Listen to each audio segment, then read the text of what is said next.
नमस्कार दोस्तों। आइए आज चर्चा करते हैं महानदी रिवर के बारे में। हमने इस यूट्यूब चैनल पर एक सीरीज चला रखी है जिसमें हम भारत की प्रमुख नदियों के बारे में चर्चा करेंगे। इससे पहले हमने कई नदियों का जिक्र किया है जिसमें गंगा नदी, ब्रह्मपुत्र और नर्मदा जैसी रिवर के बारे में चर्चा कर चुके हैं। अगर आप उन वीडियोस को देखना चाहते हैं तो इस यूट्यूब चैनल की प्लेलिस्ट में जाके देख सकते हैं। आज हम चर्चा कर रहे हैं महानदी रिवर के बारे में, जिसमें हम जानेंगे हीरा के बारे में और ये नदी कहाँ डेल्टा बनाती है, इन सब की चर्चा करने वाले हैं। तो बने रहिए साथ में और देखते हैं आगे। महानदी भारत की प्रमुख नदी और पवित्र नदी भी है, जो छत्तीसगढ़ और उड़ीसा राज्यों से होकर बहती है। इस नदी का उद्गम जो स्थल है यानी ओरिजिन जो है वो सियाबा धमतरी जिला से होता है, छत्तीसगढ़ से।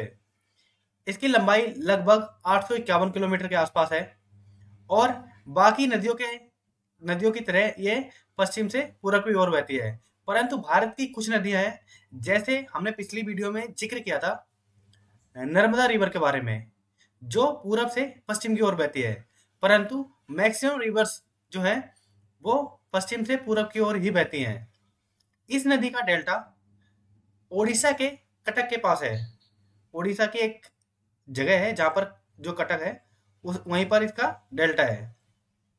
इस नदी का जल ग्रहण क्षेत्र जो है वो 1,41,600 किलोमीटर के आसपास है। अभी मैंने आपको बता दिया था उद्गम स्थल छत्तीसगढ़ के स्यावा पर्वत से होता है। इसी नदी पर बना है हीराकुंड डैम। इस डैम की स्थापना 1957 में हुई थी और ओडिशा के संबलपुर में ये हीराकुंड डैम बना है। इसकी विशेषता यह है कि दुनिया का सबसे लंबा मिट्टी का बांध है और इस बांध के बहुत ज्यादा उपयोग है, जिसमें सिंचाई, बिजली उत्पादन और बाढ़ नियंत्रण जैसे सुविधाएं हैं। और आगे चर्चा करते हैं। ऐतिहासिक और सांस्कृतिक महत्व भी ये नदी रखती है। महानदी को धार्मिक रूप से पवित्र माना जाता है। इसके किनारे अनेक प्राचीन मंदिर स्थित हैं, जैसे राजीव लोचन मंदिर। महानदी पर अनेक मेले और उत्सव भी आयोजित किए जाते हैं। महानदी का डेल्टा यानी भारत के सबसे बड़े डेल्टा क्षेत्रों में से एक है। कटक, जो कि पुरी जैसे शहरों की उपजाऊ मिट्टी का स्रोत है। कटक और पुरी जो क्षेत्र है उड़ीसा के किनारे, वहाँ की जो मिट्टी उपजाऊ है क्योंकि वहीं पर ये डेल्टा बनता है।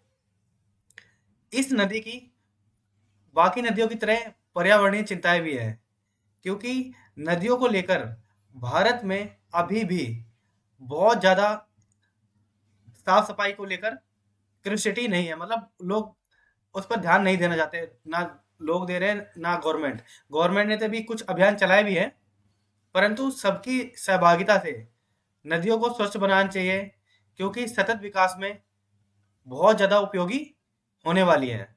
नदियों का महत्व सिर्फ जल से ही नहीं, जीवन से भी है, क्योंकि एक्वेटिक लाइफ मतलब जो समुद्र के नीचे जीवन है, मछलियाँ, केकड़े आदि, उनको भी क्षति पहुंचती है अगर नदियाँ गंदी रहती हैं।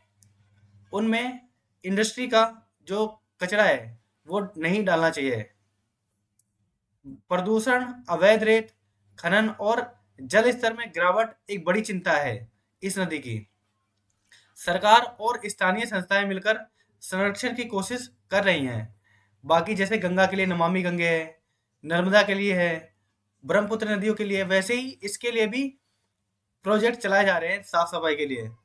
परंतु जब तक आम जनता की भागीदारी नहीं होगी, क्योंकि आम जनता अगर कूड़ा कचरा नहीं डालेगी, जैसे एज ए टूरिस्ट जब लोग घूमने जाते हैं तो पैकेट फूड की जो पैकेट होते हैं वो फेंक देते हैं खा के। वो सब ना करें तो सरकार के साथ साथ आम लोग भी इसमें सहभागी हो सकते हैं साफ सफाई रखने में। इस नदी का रोचक जो तथ्य है वो महानदी का अर्थ मतलब महान नदी होता है।